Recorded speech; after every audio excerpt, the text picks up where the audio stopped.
તો મહેસાણામાં બહુચરાજી રાજકારણમાં મોટો ટ્વિસ્ટ જોવા મળ્યો। ભાજપની બહુમતી છતાં પ્રમુખ પદ માટે તે નેતા નથી। બહુચરાજી તાલુકા પંચાયતમાં ભાજપને 13 જ્યારે કોંગ્રેસને 3 બેઠક મળી। તાલુકા પંચાયતમાં પ્રમુખ પદ અનુસૂચિત જાતિ માટે અનામત રખાયું। પ્રમુખ પદમાં કોંગ્રેસના હિતેશ મકવાણા બાજી મારી શકે। સંખલપુર બેઠકથી હિતેશ મકવાણા જીત્યા છે। 13 બેઠક જીતવા છતાં પ્રમુખ પદ ભાજપને નહીં મળે। પ્રમુખ પદ હાથમાંથી સરકી જતા ભાજપમાં અત્યારે સન્નાટો જોવા મળ્યો છે।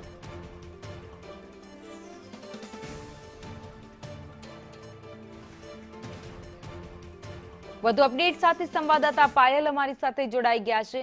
પાયલ, ભલે વધારે બેઠક ભાજપે જીતી હોય તેમ છતાં પ્રમુખ પદ હવે કોંગ્રેસ લઈ જશે।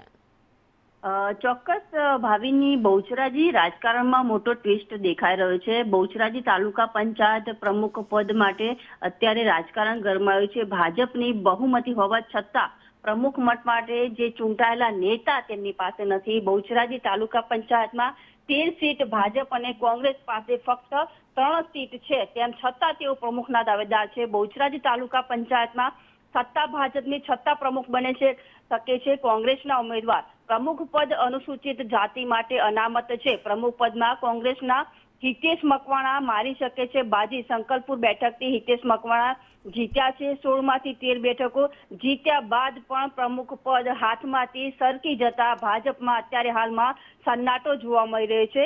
કોંગ્રેસના પ્રમુખ તો બનશે, પરંતુ બહુમતી ભાજપની હોવાથી પાવર બધા જ ભાજપ પાસે રહેશે તેવી પરિસ્થિતિ સર્જાઈ છે।